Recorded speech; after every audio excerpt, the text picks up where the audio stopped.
मजुवा यो चाहिँ छिपर ए म नमुदिन ल्याउनु हे निजा त हजुर डल्लो डल्लो रहेछ डल्लो डल्लो छ कताबाट आउनुभयो काठमाडौँदेखि आएको हजुर काठमाडौँदेखि हजुर के कामले आउनुभयो म त घुम्न आएको खास 5 पोखरी जाने भनेर हजुर एक्लै एकजना साथी हुनुहुन्छ तल अच्छा हुनुहुन्छ मजाले ठुल्ठुलो उम्रिने रहेछ आलु त है एकदम टेस्टी हुन्छ है यहाँको है गाउँको आलु त मिठो हुन्छ यो आलुलाई के भन्छ आलु भन्छ होइन होइन आलु एउटा क्वालिटी हुन्छ नि यसलाई काठमाडौँमा चाहिँ मुडेको आलु भन्छ अनि त्यो इन्डियाबाट आउने आलु अर्कै हुन्छ यो चाहिँ त्यो मुडेको आलु जस्तो रहेछ है एउटाले चाहिँ सेतो आलु भन्छ रात हामीले चाहिँ तोप्लिङ भन्छ तोप्लिङ भन्छ यसलाई ए यो एकदम टेस्टी हुन्छ होला धेरै मिठो हुन्छ होला ए अर्को इन्डियाको आलु चाहिँ अलिक साह्रो साह्रो हुन्छ नि है त्यो अर्कै हुन्छ रातो खाले हुँदो रहेछ रातो खाले रातो खाले हुँदो रहेछ हजुर हजुर हजुर यो गाउँको नाम चाहिँ भोताङ भोताङ भन्छ यहाँ चाहिँ यार्साको माथि यार्सा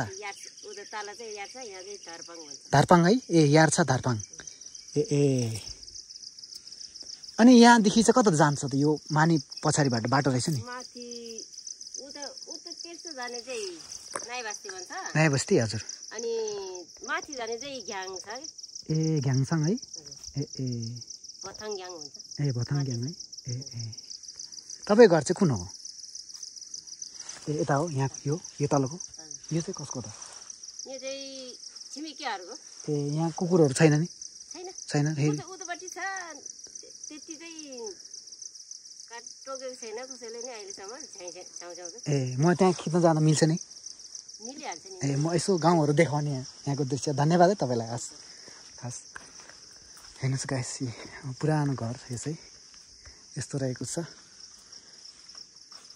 हेर्नुहोस् पुरानो घर म चाहिँ यहाँ गाउँतिर यसरी खिच्दै हिँड्दाखेरि कहिलेकाहीँ कुकुरहरू हुन्छ नि त कुकुरहरूले टोक्यो भने त पहिल्यै नै एकदम अवेर हुनु पऱ्यो नि त है त्यसैले हेर्नुहोस् यस्तो दामी गाउँ भोताङ गाउँ मलाई चाहिँ एकदम राम्रो लाग्यो है गाउँ चाहिँ यस्तो दामी गाउँ रहेछ है नेपालमा यो के थाहा छैन यसलाई लसुन हो कि के भन्छ यसलाई यति झोप्पै रहेछ बानेर राख्नु भएको रहेछ यो काँक्रो हो गाइस अनि यो चाहिँ धनियाँ होला खै धनियाँ के हो अर्कै रहेछ यो धनियाँ चाहिँ उतापट्टिको त्यो धनियाँ हो हेर्नुहोस् धनियाँ यहाँ पनि रहेछ है धनियाँ हेर्नुहोस् यस्तो दामी घरहरू रहेछ सानो घरहरू यहाँ चाहिँ पुरा ढुङ्गाको पुरानो घर अनि त्यहाँ त्यो घरमा त गुलाबको फुल मजाले उम्रेको रहेछ हेर्नुहोस् त्यो घरमा चाहिँ नजाउँ है फेरि घरमा गयो भने फेरि कुकुरहरू हुन पनि सक्छ त्यसैले म चाहिँ यहाँदेखि तल फर्किन्छु यहाँदेखि बाटो छ होला है तल हेर्नुहोस् यहाँनिर धारा यसरी आउँछ यहाँनिर धारा आउँछ हेर्नुहोस् म यहाँदेखि तल जान्छु यस्तो रहेको छ गाइस है भोताङको यार्सा है यार्सा गाउँ तल हो है तल हेर्नुहोस् यस्तो रहेको छ यो गाउँ चाहिँ दाउरा अलरेडी काटेर राख्नु भएको छ पानी पर्दाखेरि दाउराबाट खाना बनाउनको लागि तपाईँ घर हो यहाँ ए घर एकदम चिटिकेको राम्रो रहेछ राम्रो छ एकदम मलाई त राम्रो लाग्यो मलाई त यस्तो ठाउँ राम्रो लाग्छ भूकम्पले सेभ गर्छ नि त हजुर खतर हुँदैन अनि तपाईँको नाम के हो हजुर मेरो नाम आशावीर तामाङ हो ए आशावीर तामाङ है यो गाउँको नाम भोताङ है भोताङ हो ए टोल चाहिँ यार्सा हो यार्सा है तर त्यही भोताङभित्र चाहिँ टोल के अरे थुप्रै छ नि त ए अनि यहाँनिर एक्लै बस्नुहुन्छ कि परिवार हुनुहुन्छ परिवार कोही यहाँ छ कोही उता विदेशमा छ ए है ए अहिले त म एक्लै हो एक्लै हुनुहुन्छ है ए तपाईँको घर योहरू पनि हो कि सबै सबै हो यो पछाडि यो सबै ए। ऊ तल त्यो ए यो पाउन घरको ऊ यहाँ सबै ए ठुलो रहेछ है तपाईँको त अँ, एरिया सब ठुलो रहेछ ए ए ऊ माथि पाटोसम्म हो। ए यहाँतिर धेरै उहरू यो के भन्छ यसलाई बाख्ना आउँछ है यसलाई बाख्ना आउँछ यो यो बस्न आउँछ नि कसले भन्दा नि अचारमा हाल्ने हुने अँ। एकदम बाख्ना हुने यस्तो रोप्नु भएको रहेछ नि है यहाँ रोप्नै पर्दैन आफै उम्रिने एकचोटि हालेपछि त बस ए टन्नै उम्रिँदो रहेछ धान्नै न मल हाल्नु पर्ने काठमाडौँमा त यस्तो किन्नुपर्छ यसलाई त किन्नुपर्छ नि अँ, यो त। हाम्रो त यो सबै फाल्ने हो ए है किन्नुपर्छ काठमाडौँमा त यो साग नि रोप्नु भएको रहेछ यो सलाद सलाद नि खान्छ यो बर्गरतिर है बर्गर हाउस बर्गरमा हाल्छ बर्गरमा हालेर खाने सागहरू यस्तो दामी खुर्सानी उम्रिया रहेछ है अनि यहाँको मान्छेहरू त खानु जान्न के गर्ने यसलाई के भन्छ तपाईँहरूले यो टिम्बुर हो टिमुर है ए मजाले कति उम्रेको रहेछ है अब यो ए रुख त ठुल्ठुलो रहेछ काँचो खान मिल्छ यो मिल्छ ए है टिमुर टिमुर गाई मिल्छ नि किन नमिल्ने टिमुर कस्तो बाख्ना खतरा हुँदैछ कडा रहेछ यो त अहिले त पाके छ र है पाकेपछि झन् कडा हुन्छ पाकेपछि कडा हुन्छ कि यो चाहिँ के हो यसलाई स्ट्रबेरी यो स्ट्रबेरी हो स्ट्रबेरी मैले चिनेकै ठ्याक्कै स्ट्रबेरी खुर्सानी रोप्नु भएको रहेछ है यहाँनिर ए बच्चाहरूको गाउँमा यो है ए टन्नै रहेछ है यो त है टिमुर त उतापट्टि नि रुख रुख टल्लै रहेछ ए ए ए यतापट्टि ऊ गाई बाख्राहरू पाल्नु भएको छ नि छ ए एकचोटि हेरौँ ए देखाउनु न एकचोटि भोथाङको गाउँमा आएर है गाई बाख्रा नि हेरौँ है ठुलो रहेछ यो रुख त टिमुरको रुख त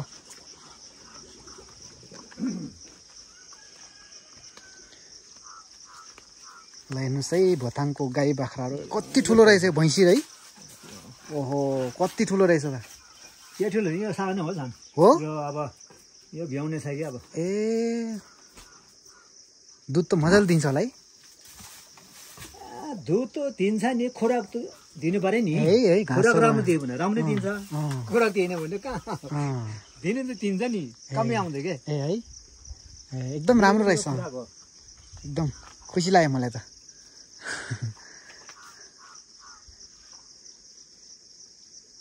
यसलाई के भन्छन् यसलाई खम्बु के भन्छ यसलाई यो त्यही हो खम्बु हो अँ। ए त्यसलाई त्यसलाई चाहिँ के भन्छ डल्लो डल्लो छ नि यो डल्लो आगो मगु के यो भन्छ त मगु भन्छ मगु भन्छ है तामाङ भाषाबाट मगु भन्छ यो कहाँ खान्छ र यो खाँदैन है? यस्तो फाल्छ कि अब अँ। है त्यसले है यो घाँस खान्छ नि घाँस खान्छ यस्तै गाई भैँसीले ए प्याजहरू मजाले उम्रिया रहेछ है प्याजहरू अब खन्ने टाइम आयो होला है खाने टाइम भइसक्यो अब ए ए अब यहाँ त यति तराई जस्तो कहाँ हुन्छ र है अलि यहाँ सिम धक्का हो उम्, त्यही भएर अलिक चिसो है अलिक चिसो कि सिम है यो चिसोमा चाहिँ धेरै जसो के फल्छ होला यो फल्नु त सबै फल्छ हो अलिक ढिलो हुन्छ कि ए ढिलो हुने ढिलो हुन्छ अब हजुर। भनौँ न अँ। जस्तो कि तल 1 महिनामा हुने चाहिँ यहाँ 3-4 महिना लाग्छ 6 महिना लाग्छ 8 चिसोले होला है लाग्छ चिसोले तर 3 महिना लाग्छ होइन तर 3 महिनामा पाक्ने 8 महिनामा पाक्ने त खुराक त धेरै फरक छ के हो तर यो अर्ग्यानिक हो नि त यो फेरि। अर्ग्यानिक हो के यो फेरि एकदमै पौष्टिक यसमा हुन्छ नि त है पौष्टिक राम्रो हो यसमा राम्रो हुन्छ हुन त हामीले त यहाँ के भन्छ त्यसै मल त हाल्दैन सबै जे पनि हो सबै अर्ग्यानिक अर्ग्यानिक हुन्छ गाउँमा है तर उता काठमाडौँमा आउनेहरू सबै त्यो छिटो उमारेको औषधि हालेर त्यो पनि हाल्छ त्यही भएर छिटो हुन्छ के छिटो हुन्छ यो त मरेछ है यो निगालो यो मर्यो अब यसलाई चिसो भएछ यसलाई होइन यो के भएको? टाइमै आयो हो के। टाइममा मर्ने टाइममा अब बुढो 2-3 वर्षमा उम्रिन्छ अब यो फेरि उम्रिन्छ है ए ए यो टाइममा यो मर्छ के 12 वर्षको त ए रोप्नु पर्दैन त्यसलाई फेरि उम्रिन्छ त्यहीँबाट रोप्नुपर्छ नि ए है तर यो त धेरै ठुलो हुँदैछ यो त है टिमुर त यो रुख त सानो हो अझ ठुलो हुन्छ यो है काटिदिनु भएको रहेछ है अझै ठुलो भएको रहेछ यो अझ काटेको हो तर यसमा काँडा चाहिँ हुने कि है सानो हुन्छ तर यसको भाउ भन्दा सबभन्दा टिप्नले गाह्रो छ के टिप्नलाई गाह्रो छ है यति झोप्पा झोप्पा फलाइरहेछ किनभने अब टिप्नलाई त यो काँडा धेरै घोच्छ यति जतन गरेर टिप्नु पर्यो जतन गरेर टिप्नु पर्ने तर यसको स्वाद चाहिँ एकदम मिठो है यो आग्लो भयो भने सबभन्दा यो ओरिजिनल टिम्बुर हो ओरिजिनल है यो विकास होइन नि कुनै जङ्गलतिर पाउँदो रहेछ नि त्यो चाहिँ ऊ हो के हो नखाने हो के हो खान्छ त्यो पनि हो है जङ्गलमा पाउने चाहिँ जङ्गल पनि खान्छ जङ्गल टिम्बुर पनि हुन्छ जङ्गल टिमुर